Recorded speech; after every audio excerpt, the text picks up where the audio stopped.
y esta mañana está con nosotros y me da mucho gusto saludar a Guillermo Malpica. Él es el director ejecutivo de Alianza in México, que obviamente, como usted recordará, es esta alianza de las plataformas de entrega, de aplicaciones de entrega, digamos, en donde están pues Uber, Didi y varias más. Rappi también está Guillermo. Okey. Y bueno, comienzo por ahí. ¿Quiénes conforman hoy la alianza? ¿Ha habido nuevos socios? No, Rodrigo, estamos por ahora trabajando en los temas de la implementación de la ley y estamos Rappi, Didi y Uber. Bien. Bueno, ¿y qué ha pasado con la implantación de la ley? Quiero antes regresarme un poco, son cifras que ya nos has compartido, pero ¿cuál es el universo de personas que trabajan en estas, encuentran, digamos, un modo de vida, una fuente de ingresos? Porque creo que siempre es importante recordar de qué estamos hablando en términos de números.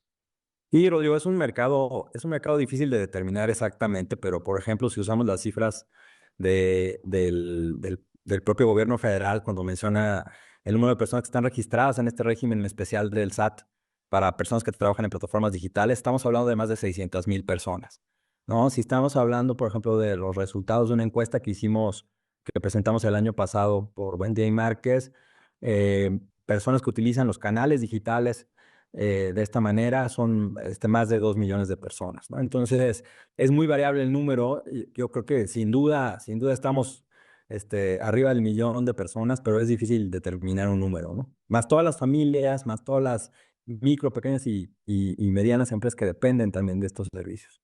Claro que eso es bien importante porque además habría que sumar, por ejemplo, pues a las plataformas de comercio electrónico que subcontratan, digamos, la entrega en algunos para la última milla, etcétera. Entonces, bueno, pues van sumando más números en ese sentido y de ahí, digamos, que la estimación del gobierno parece que queda corta. Y ahora sí entrando en materia, ¿cómo ha ido la evolución de la implantación de la ley y de la aplicación? Pues, como sabes, Rodrigo, ya finalmente, después de varias sesiones de diálogo con la Secretaría del Trabajo en octubre, un paso muy rápido por el Congreso a finales del año, se publica la reforma a la ley el 24 de diciembre en la tarde, ¿no? Para un regalo navideño. Y pues tenemos 180 días a partir de la publicación para hacer ciertas cosas, ¿no? Lo que dicen los transitorios son, por ejemplo, 180 días por parte del IMSS para diseñar los lineamientos de un programa piloto. 180 días, por ejemplo, para la Secretaría del Trabajo, para que diseñe una metodología para calcular el ingreso neto. Porque te acordarás que una de las cosas que logramos introducir como industria en esta iniciativa de ley fue que no se calculara la contribución al IMSS sobre la base del ingreso bruto, sino un ingreso que descuente los costos operativos de repartidores o de conductores, dependiendo del modo de transporte que utilicen, ¿no? Y además, pues también trabajar con el SAT en estos 180 días para que se cumpla el compromiso del gobierno federal de no cobrar más impuestos como resultado de la ley. Claro. Ahora, lo que viene escrito en la ley, más allá de la fase de implantación de estos 180 días, ¿qué dice? Porque obviamente uno de los temas contenciosos es que se convierten en una relación patrón-subordinado y eso tiene una serie de consecuencias en términos de horarios, de, digamos, días laborales, obviamente obligaciones para las plataformas. ¿Cómo quedó? ¿Qué quedó escrito en lo que se publicó el 24 de diciembre y ahora y ahora es más visible porque, pues, pasó un poco desapercibido, ¿no? Y pues trae lo más importante que es de donde nosotros no queríamos partir, que es el principio de la subordinación, ¿no? Se considera ahora que cuando un repartidor o un conductor rebasa un salario mínimo mensual, se considera trabajador subordinado de las plataformas digitales y por lo tanto las plataformas digitales les deben dar seguridad social, además de los demás derechos asociados a los trabajadores subordinados, ¿no? Hay un capítulo especial para ello en la Ley Federal del Trabajo, ¿no? Pero si el siguiente mes, por ejemplo, ya no tiene ese mismo ingreso, lo tiene que dar de baja las plataformas. Y así mes con mes, ¿no? Entonces te imaginarás la complejidad administrativa, técnica, en el tema del intercambio de información que surge a partir de eso, ¿no? Tenemos que trabajar mucho en esos detalles finos de lo que dice la ley, pues para hacer viable esta implantación y de la misma y que podamos tener también asegurada para las personas que ahora son trabajadores subordinados discontinuos, como les llama la ley, asegurarles que pueden seguir disfrutando de flexibilidad al escoger las horas que quieren trabajar, con quién se conectan, cuánto tiempo se conectan, ¿no? Dependiendo Ahora lo único que cambia, pues será que si rebasan un cierto umbral de ingreso, pues serán trabajadores subordinados y tendrán acceso a la seguridad social en el mes siguiente, ¿no? Claro.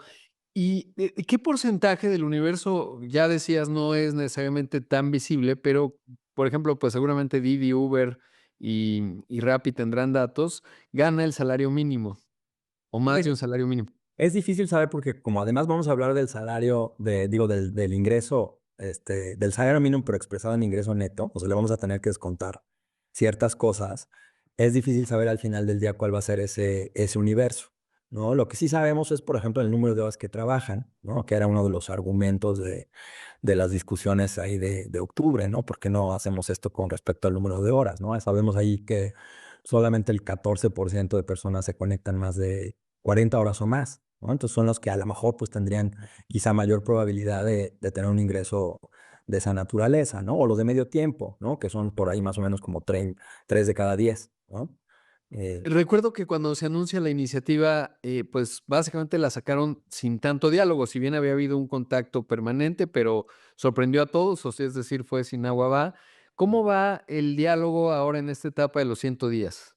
De los Hemos 180 tenido, días. pues acaba de iniciar Rodrigo, acabamos de iniciar el diálogo con el IMSS y con la Secretaría del Trabajo.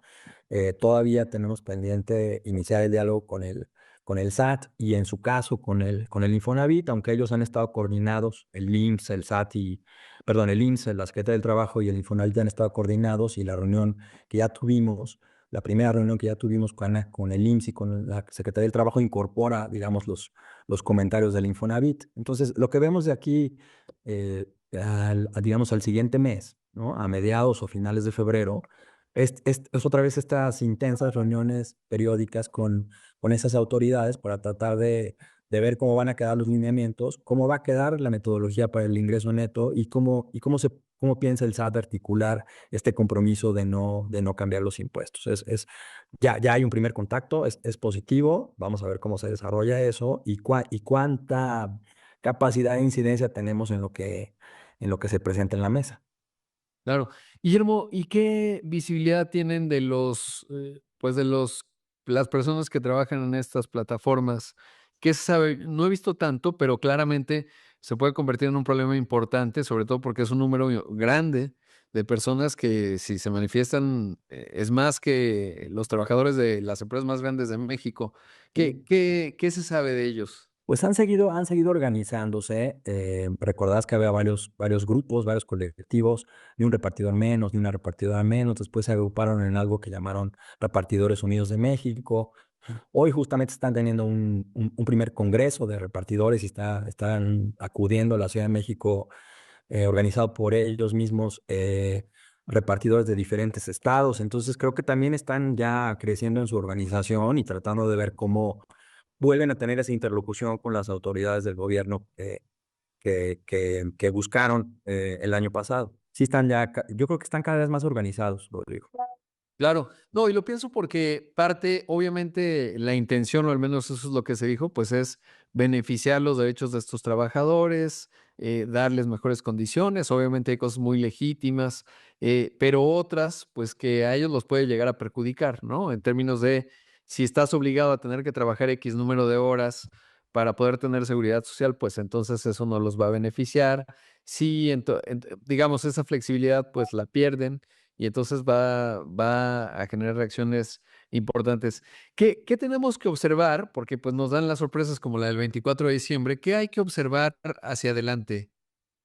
Pues yo creo que hay que estar muy atentos sobre cómo resulta los lineamientos para el programa piloto. Eso va a ser fundamental porque una vez que se tengan listos en 180 días, que esto se cumple el 22 de junio, tiene el IMSS 5 días para publicarlos y automáticamente empieza un periodo de programa piloto que puede durar hasta 6 meses.